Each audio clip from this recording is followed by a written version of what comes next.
ستړي مه شئ، په خیر راغلی د جاوا سکرپټ 11مه ویډیو ته. ملګرو موږ چې دی یوه قصه شروع کړې ده د HTML نه. موږ قصه شروع کړې ده په HTML کې چې دی موږ د ویب سایټ سټرکچر جوړ کړو، CSS هم بیا وکړو، CSS کې موږ ډیزاین ورکړو هغه ته، او بیا اوس موږ جاوا سکرپټ شروع کړی دی. په جاوا سکرپټ کې موږ څه کوو، اوسه پورې موږ دونه وکړل چې موږ د پروګرامینګ کوم بیسیک ټاپکس چې دي هغه چې دی موږ پکې هینډل کړل.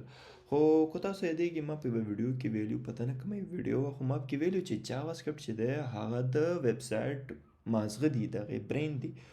خو موږ جاوا سکرپټ چې دی څنګه استعمال کو خپل ویب سایټ کې، او ولې استعمال کو، د دې اصل کې ضرورت څه دی. اوس ګوره که نه، که موږ غواړو موږ ووایو چې یو یوزر دې زموږ ویب سایټ ته راشي او هغه څه ایکشن وکړي، په کوم بټن باندې کلیک ورکړي یا کوم ځای کې فورم سبمیټ کړي او څه ایکشن وکړي، نو زموږ دا ویب سایټ څنګه ریسپونس هغه ته ورکړي، هغې یوزر ته څنګه ایکسپیرینس ورکړي چې تا دا کار وکړو، دا زما ریسپونس دی.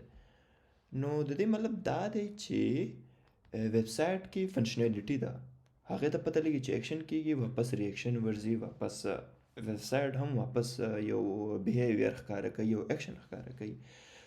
نو د دغه ټولو شیانو کولو لپاره موږ ته د جاوا سکرپټ ضرورت وي.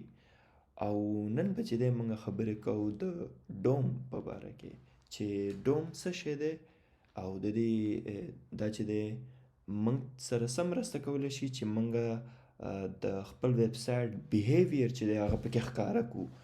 او په هره ویډیو کې چې دی موږ یو فایل جوړو، دا شانته به موږ دې ویډیو کې به مو کوو، دې ځل به زه نوم ورکوم ډوم.js. موږ خبره کوله چې اصل کې ډوم څه شی دی که نه. ډوم څه شی دی؟ نو ډوم چې دی دا اصل کې د دې فول فارم چې دی ډاکومنټ آبجیکټ موډل، دا چې دی د دې فول فارم چې دی دا دی. اوس به موږ سوچ کوو که نه چې دا ډاکومنټ څه شي ته وایي. زه وایم چې دا ډاکومنټ چې دی دا موږ د HTML ته وایو. اوس HTML ته بیا موږ څه شی وایو؟ HTML ته HTML وایو، خو دا ډاکومنټ چې دی دا د جاوا سکرپټ یو اوبجیکټ دی کوم چې HTML ریپرزنټ کوي. نو زه چې دی دلته داسې وکړم ډوم.js او دا چې دی کمنټ آوټ کړم او زه دلته راشم. اوس چې دی دا index.html چې دی دا ډاکومنټ، دا ټکی چې دی دا ډاکومنټ دا چې دی دا ریپرزنټ کوي. اوس زه به تاسو شو کوم دا سیل به وکړم که نه console.log او زه به دې ځای کې ورکړم ډاکومنټ او دا داسې کو او راځي چې دا رن کو او په کنسول کې وګورو دا صحیح ده. دې خوا راغلو موږ کنسول کولاو کا او انسپیکټ، دلته زموږ دا کنسول دی او دلته تاسو وینئ چې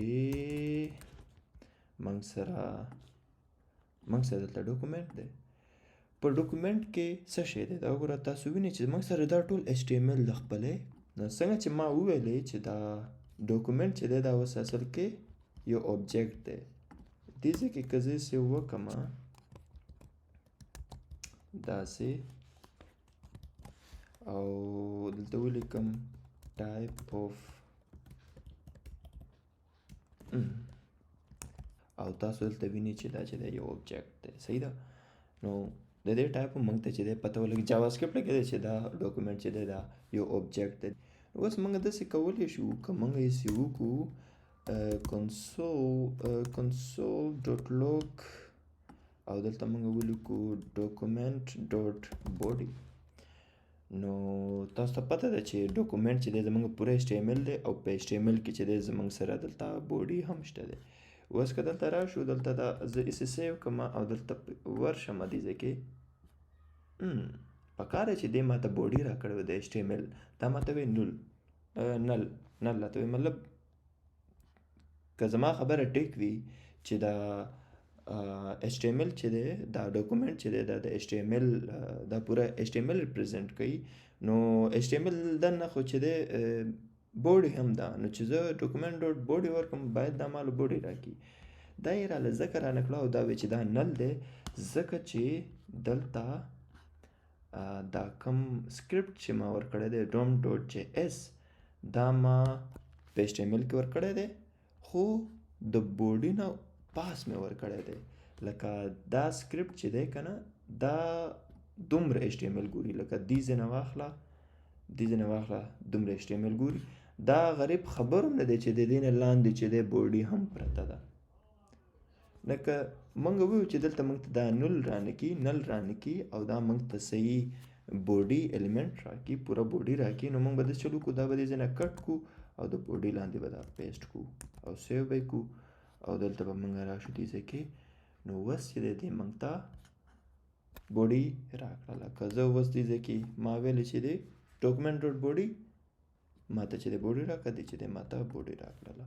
نو دا هر څه چې کېږي دا موږ چې دی د ډوم د ذریعې نه چې دی موږ د HTML RU الیمنټ چې دی سلیکټ کولی شو، هغې کې چینج راوستی شو. لکه چې دی اوس چې دی د چل کومه چې زه داسې چل وکړم که نه چې document.title دلته ورکړم، document.title ورکړم، نو دلته تاسو ته ښکاري چې array methods یعنی د دې ډاکومنټ کوم ټایټل چې دی دا array methods دی. اوس چې دی تاسو دې کې اوس تاسو دا اکسس کو، تاسو ته پته ولګي چې د دې ټایټل دغه دی. اوس تاسو داسې هم کولی شئ چې ټایټل چې دی دا چې دی دا بدل کړئ. لکه دې ځای کې اوس ولیکئ چې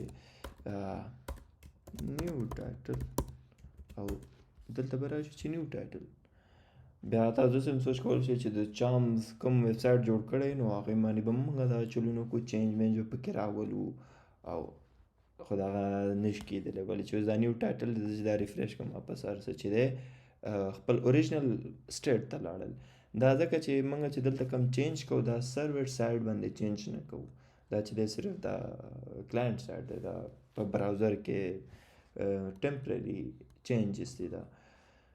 نو دا ټول کمال چې دی دا د ډوم دی، دې کې موږ بدلون هم راوستی شو، چینجینګ هم کولی شو او دا موږ ته ډېر زیات په کار وي. کله چې موږ یو ویبسایټ جوړوو نو موږ غواړو چې کله یوزر یو کار وکړي که نه نو هغې نه پس باید دا ایکشنز واخیستل شي. اوس لکه په دې index.html کې لکه زه دلته بوډي دننه چې دی زه اوس یو h1 جوړوم او دلته ورکوم چې heading of h1 او بیا دلته ورکوم چې یو p ورکوم او دې ځای کې وایم this is انګلیش ولګیم، دا یو پیراګراف دی او نور هم هسې کیسه ده.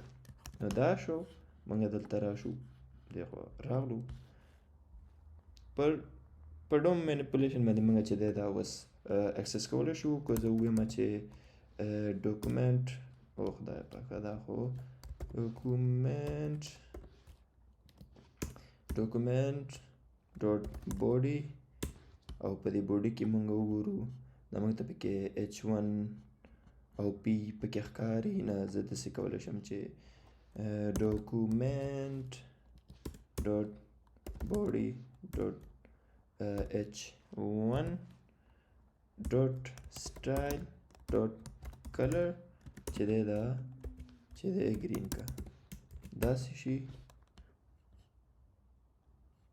څه چلو شو؟ ها ډاکومنټ h1 دا اخلي که نه اخلي undefined وایي دا چې داسې وکړم .children دا چې دی مالا h1 نه کوي یو p را کوي او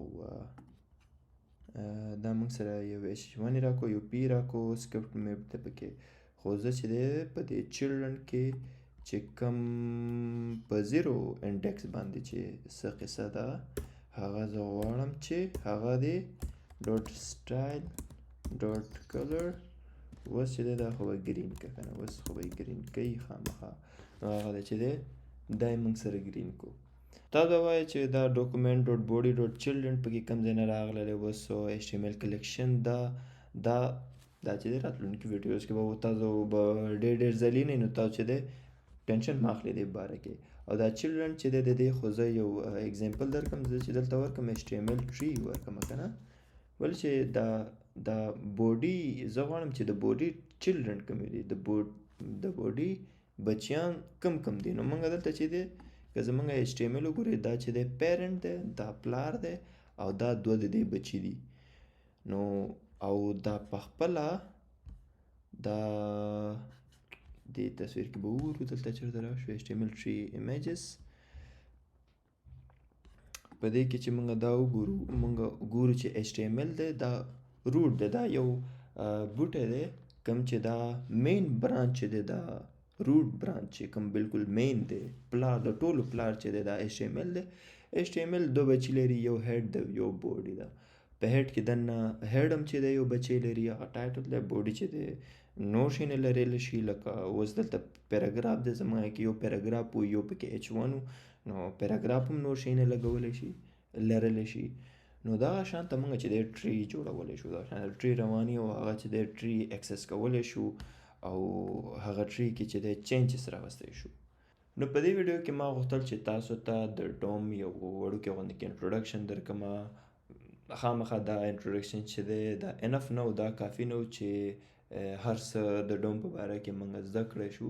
خو راتلونکي ویډیوز کې به موږ نور هم ګورو چې موږ اوس ولیدل که نه چې دا پیرنټ دی HTML چې دی روټ الیمنټ دی، هغې کې دننه بوډي دی، هغې کې دننه ټایټل دی، د هغې چلډرن دي، د هغې چلډرن هم کیدی شي.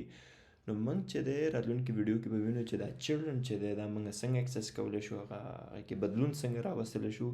نو دغه قصې نو ټولې چې دی راتلونکي ویډیوز کې را روانې دي. زه تاسو نه ډېره مننه کوم چې دې ویډیو ته راغلی او زه به تاسو په راتلونکي ویډیو کې وینم. د خدای په امان.